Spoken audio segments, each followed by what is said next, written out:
Okay, welcome back again. Gabriel McSharry in studio with us, our medical herbalist and nutritionist. You can call in your questions to Gabriel on 0818 365 500. Our text number is 083 3500 530. Good morning to you, Gabriel. Morning, Thanks for joining us. And we thought we'd start with just something we were talking about off air. You got a call during the week from someone wondering what would be the recommended healthy Christmas gift. Isn't that correct?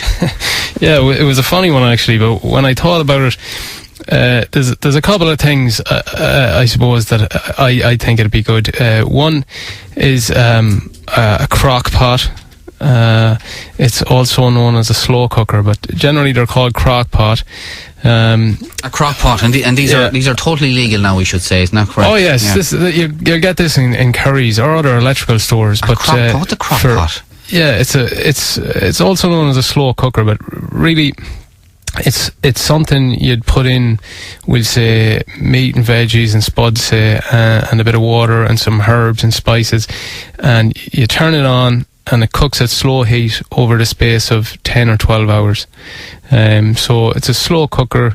It's something, if you want, you can put it on before you go to bed, and the next day at lunchtime it's there. And in my opinion, I think it cooks very healthy meals, in that it doesn't cook at high temperature, so it cooks for long periods of time at very low heat, and it renders all the nutrients very easily metabolized. It doesn't destroy any heat sensitive vitamins or trace elements, and they're €24 in Currys, so I think that'd be a great Christmas gift. All right, okay.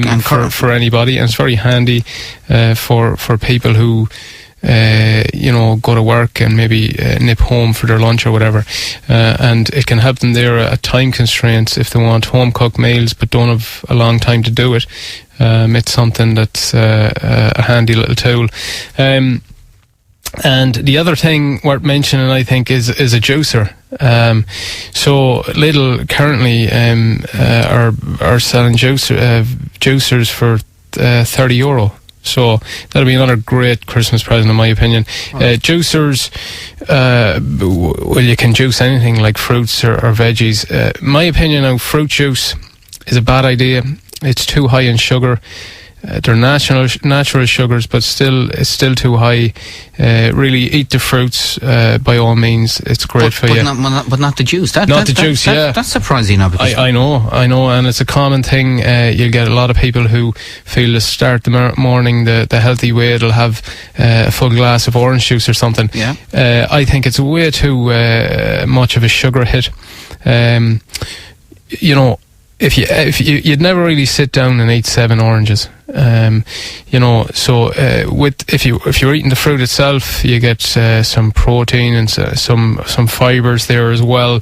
And then, as I say, fruits are very healthy. But with the juice, really, what you're consuming there is the sugar component of maybe, say, 7 oranges, and just plays havoc with blood sugar levels. And in my opinion, it's not a good way to start the day at all. That's interesting. I think that'll come as a surprise to a lot of people. Yeah, I know. So watch the fructose. I mean, as I say, it's natural sugar, but this such a high hit all at once isn't good. Now, the reason I recommend the juicer, though, however, is for veggie juices. This is different. Vegetable juice, and you don't drink much of it. You don't have to drink pints of it. But if you had, say, half a glass or a glass every second day, I think it's a really healthy way to get vitamins. You could put in things like, now, it doesn't taste really, really nice, but you can jazz it up a bit with, carrot. Actually, a carrot juice is quite sweet and quite tasty. But also you can get in things like fresh ginger root, celery stalks, spinach, any kind of the green leafy things. Mm-hmm. All these juice down to really small amounts. But if you just drink a shot or two of it every couple of days, I think it's a great way to get vitamins. All right, okay. So there's 2 suggestions, the juicer and the crock pot, and we should point out that they're available in all retail stores, not just the 2 you mentioned, but anyway, it's something we have to say. Okay, right, Gabriel, let's go straight to the questions. This person diagnosed with colitis, in medium pain, was put on steroids a week today. 50 a day has made no difference to a diarrhea problem. what would be your advice? That makes sense. It does. Yeah, so ulcerative colitis is an inflammatory bowel disease. There's a number of inflammatory bowel diseases. Crohn's disease is another one, which is kind of like a first cousin. But ulcerative colitis mainly localized to the large intestine, and it's an autoimmune condition. So the immune system starts to attack your intestine, and to counter that, steroids are given, which suppresses the immune system, so it stops that attack. Now, the thing is with inflammatory bowel disease, and a lot of the latent gastroenterologists might say diet has really nothing got to do with it, and this, in my opinion, is poor advice at this stage. And really, it's the organ of digestion, where you metabolize your food and absorb food into the body, and diet, in my opinion, has a massive amount to do with it. There's a book that outlines a diet that works very, very well for inflammatory bowel disease. It's something I give to everyone who comes with inflammatory bowel disease to the clinic. It's something I recommend, this book. It's called Breaking the Vicious Cycle, and author Elaine Gatchal, and it's you get it on Amazon, or I'm sure Eason's or bookstores will order it for you. But Breaking the Vicious Cycle, author Elaine Gatchal, and it outlines a diet that's extremely beneficial for ulcerative colitis and Crohn's, and also diverticulitis and chronic diarrhea, constipation, all gut problems. Really, it's very, very beneficial with. I recommend that to people, along with there's certain herbal medicines that can be beneficial for repairing the gut and also reducing inflammation. So golden seal or hydrasis for gut repair, mucous membrane trophorrestoratives, boswellia and curcumin. These are good for, these are natural anti-inflammatories. So these are things that can be added into a treatment protocol as well. But in my opinion, diet is the major thing here. All right, okay. Now, vasculitis, a person has been is told they have vasculitis, and a form of vasculitis called Wegener's, if that makes sense to you. Has Gabriel heard of this condition, and if so, can he recommend anything? Right, well, vasculitis is an inflammation of the vascular areas of the body, and with this, in herbal medicine, we have vascular tonics, which are really good just for the vascular system and the heart. And the vascular system is an extension of the heart, really. You know, it's the plumbing, and where the heart would be the pump, we'd say. And any kind of inflammation in the vascular system, also anti-inflammatories can be beneficial here, and diet as well, because some foods can be pro-inflammatory. So any kind of itis, any condition with itis at the end of it, what you want to do is really reduce inflammation in the body. Okay, who says of some use to our listener there? Any natural way, Gabriel, to reduce cholesterol rather than medication? Yeah, so there is, and in order to understand this, you have to understand why cholesterol might go really high, and it's generally down to a number of reasons. One is high blood glucose levels. So if your blood sugar is high for prolonged periods of time, it reacts with proteins, causes glycation, and damages the arteries. This damage then can increase cholesterol, because we use cholesterol to repair damage to the arteries. So if your cholesterol is really high, maybe down to damage to the arteries, and blood glucose being high is a very common cause. Now, this is why anyone with diabetes or pre-diabetes will be nearly automatically, I think, as a prophylactic these days, to be put on to cholesterol lowering drug, is because their cholesterol is nearly always high, because the blood sugar has been high for so long. There's some herbs that reduce blood glucose levels and increase insulin sensitivity of the cells, and these can have a lowering effect on cholesterol. We have also trans fatty acids and certain toxins in the bloodstream can also damage the arteries, and therefore cholesterol goes up, and these are things that can be counteracted with antioxidants. So you'll get them in all your colourful fruits and berries and stuff, and these can be really good. Garlic in the diet has been shown to have a mild cholesterol lowering effect, and again it'll be due to it being a tonic for the arteries in the heart. So that's something one can add to their diet. Cinnamon is a spice, has a cholesterol lowering effect, and it's something that be added to, again, incorporated into your diet. I give this in tincture form and also capsules of it, as well as garlic. So some people don't like the taste of either, but they'll take it in capsule form easy enough. And we've other herbs as well that are beneficial. So there are ways. Yeah, well, it's important, Niall, to be honest, it's important to work out why the cholesterol is very high. And it's important to know as well that if someone's under a lot of stress, their cholesterol will possibly be high due to it being a precursor for hormones. So, and if someone's having a lot of sex, there's other ways that cholesterol can be high that generally is nothing to do with cholesterol in the diet, and it's a big area of misconceptions, and it's a very ambiguous area, but so we need cholesterol. Cholesterol is important for hormone production, cell production. It's important for our brain and our spinal, our central nervous system. Cholesterol is an extremely important substance, and this is why we produce it in the liver, in the body. So generally, the body takes 2/3 of our cholesterol from diet, and the other third it produces in the body, in the liver. If you take it out of the diet, your liver just ramps up production in the body if you need it. So, this whole going low cholesterol, and some of the low cholesterol products, food products, are rubbish. It's a big area. The key is to work out why it's high. It's important to note that the average level of cholesterol in France is 6, and they have in France the lowest amount of cardiovascular disease in the world.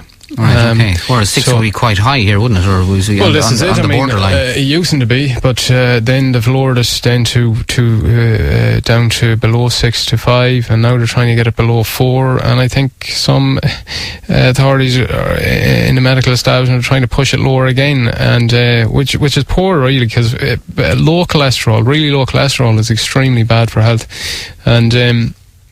So it is a big misconception around cholesterol, and when you study all the literature on the biochemistry and on the nutritional side of it, of fats and so on, the diet, you'll see that this area is really blown way out of proportion, and this whole anti-cholesterol drive is misguided. The important thing to note is to not lose sight of the main thing here, and that's vascular health and cardiovascular health and heart health. And for this, you need to look at, instead of focusing on one number on a blood test, which is cholesterol, and then changing your life completely because of this number, it's important to look at all the risk factors, and they are such: blood sugar levels, blood triglycerides levels, heavy amount of alcohol and smoking in the diet, a sedentary lifestyle, hip to waist ratio, so your weight, homocysteine, and there's a few other things. Also, family history is extremely important. So all these things together, if you have, say, a few of these risk factors, then you are at increased risk of cardiovascular disease. You have this predisposition. But the emphasis on cholesterol, too much so, you would feel? I think so, definitely. Okay, and if someone wants to read further about this, and a lot of I did a quite extensive literature review with the scientific literature around this.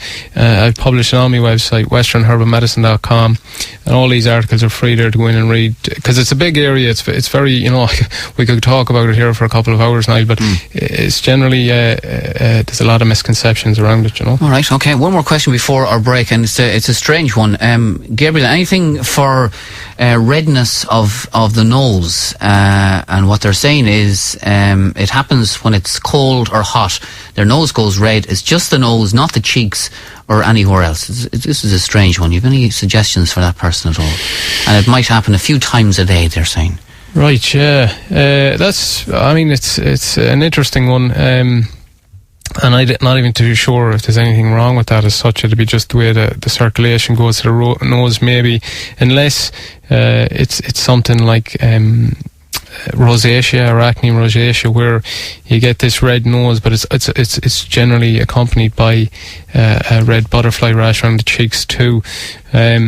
Other than that, the only thing you can think of is if the person has high intake of alcohol and stuff like that as well, over time can increase redness in the nose.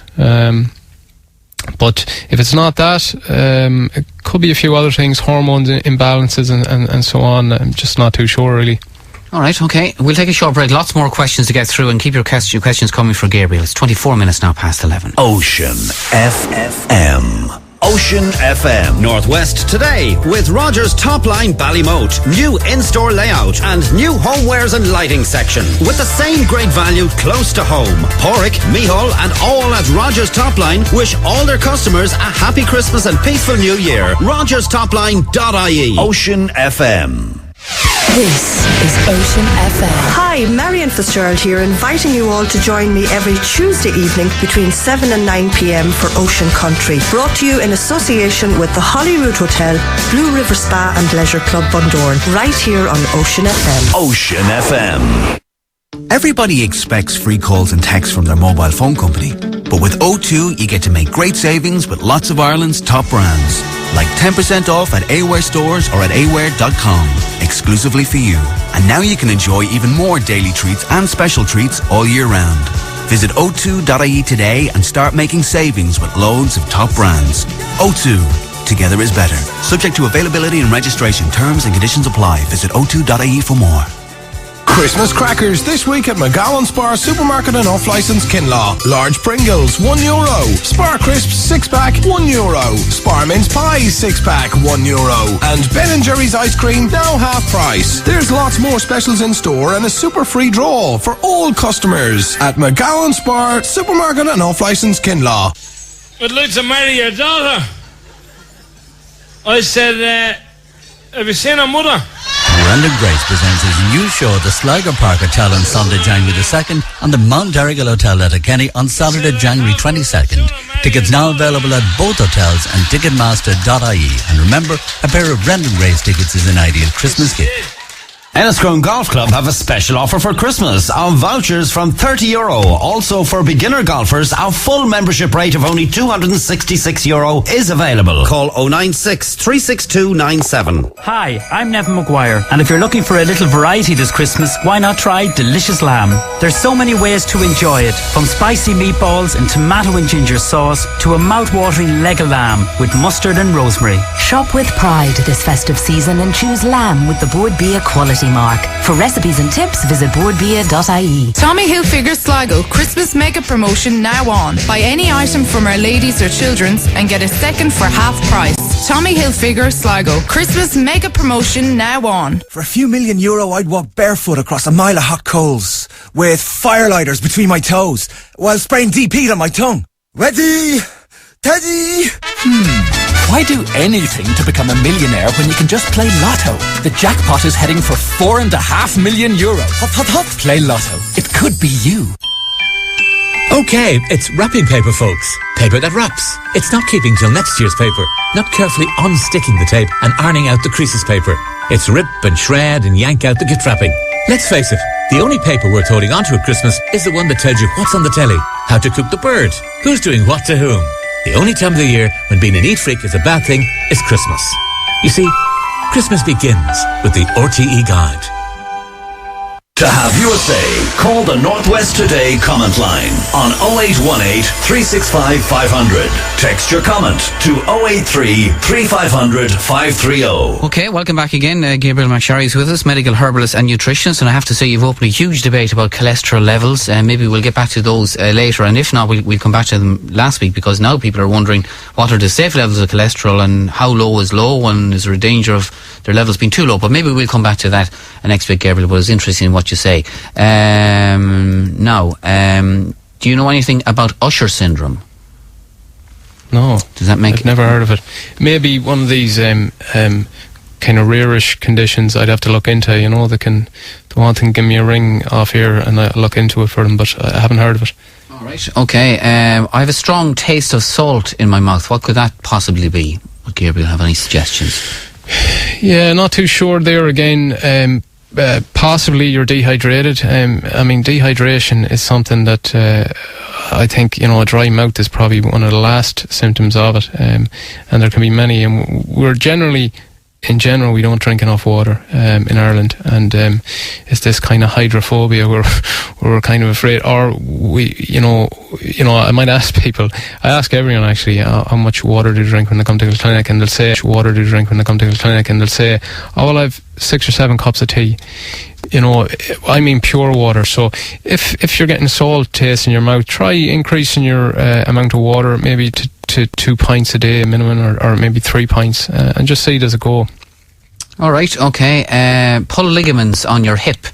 Any suggestions how someone could deal with that problem? Sure. Well, it's a trauma or an injury, like a sports injury, if you pull ligaments. And how I advise people here is I give them a balm. It's a herbal balm with that's rubefacient, so it draws circulation to the area. It's anti-inflammatory, and it has a healing effect as well. And the number of herbs in there: one's arnica, comfrey, cajeput, menthol, and there's a few clove, bud. All these herbal oils are really, really good for injury, and they increase the time it takes to repair tissue as well, you know. So, I mean, rest is something we forget a lot these days. It's like, you know, I want to get back to work or back in the game straight away, but, you know, bed rest was a very, very powerful old form of medicine, and still is. And so if you pull ligaments, take it easy for a few weeks, get a good herbal rub, and I mean, internally there's herbs that are good for kind of repair as well of the muscle tissue, and magnesium is important. So Epsom salts baths, very, very good, and this gets magnesium into the body via osmosis. You get Epsom salts, it's really cheap.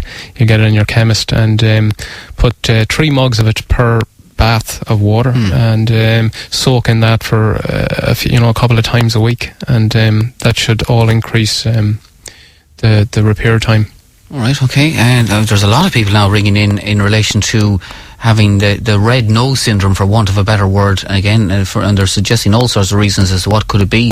This person rang in to say that they've got itchy ears with flaky skin in them. Can you recommend anything for that? It's possibly psoriasis. So psoriasis is a skin condition, and it generally presents with it's generally on the elbows and the knees. You'll get these kind of a patch or a rash, but another form of it is where you can get it flaky in the ears, and sometimes between the eyebrows, and sometimes in the nose, and on the scalp. So it's either or psoriasis. So it's just a kind of a form. The treatment of it is internal. It's generally an autoimmune type condition. So immune modulating tonics in general, and sometimes there's some specific traditional ones, skin tonics, that can work very well. But that's what it probably is. Topically, be careful what you put in your ears, but 1 to 2 drops of an oil infusion of garlic oil can be quite beneficial just for the environment. And I mean, with that, if the person is scratching it a lot, you know, they can be more prone to infections and stuff. So watch that as well.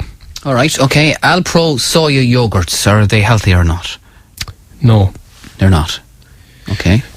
I'll qualify that.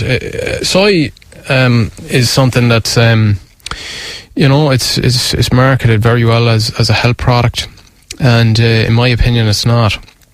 And the reason is such: soy products in general, traditional soy products from Asia, are fine. So that's they're natto. Some of the traditional soy sauces that's fermented traditionally, tempeh. And these are all we say traditional foods of Asia that was used as a condiment for thousands of years, and in my opinion they're healthy. What's not healthy, however, is these kind of nouveau soy products that were invented by actually Westerners and introduced to Asia by the Seventh-day Adventists. So they're soy milk, soy yogurt, soy spread, soy protein isolate, and on and on. And these, in my opinion, aren't good for health, based on a vast amount of scientific literature to say so. And it's what it gets down to in the end is the way the bean is processed in traditionally fermented soy products. The fermentation breaks down phytic acids, which are on the outside of the bean. We also call these phytates anti-nutrients. And what these can do is they bind to nutrients and trace elements in the gut and pull them out of the body. So they can be long term. They can render you deficient in certain nutrients, minerals, and trace elements. They also have contain things called trypsin inhibitors, which inhibit the digestion of proteins. And these can cause allergies in the gut, and they can affect digestion. And one more element to it is you want to watch these soy products for an adverse effect on the endocrine system, so on your hormones. Now, it's more profoundly noticed in infants that are put on soy formula, which I think is an awful thing to do, because these things, in my opinion, aren't safe for them reasons. But they can play around with the hormones of the infant, but in enough amounts, definitely, of the adult as well. So these nouveau soy products that are generally promoted as health products, in my opinion, are anything but. All right, okay. Now, a question from a listener who has a high fat content in their blood, a loss of weight of late as well, energy levels quite low. Any suggestions at all? It's hard to know, really. The best thing to do is ring me. Generally you need to go to a full consultation to work out exactly why this has happened. All right, okay. Excessive loss of weight isn't good, and it's something that I need to talk to them for. Okay, sleep, remedy for sleep. It's a common one, we get it every week. Yeah, it's, and there's some really good remedies, herbal medicines for sleep. The best one of the most common one I prescribe in the clinic is St. John's wort. It's traditionally used for insomnia and anxiety. Works very, very well if taken prior to bedtime, to produce or to increase the quality of sleep.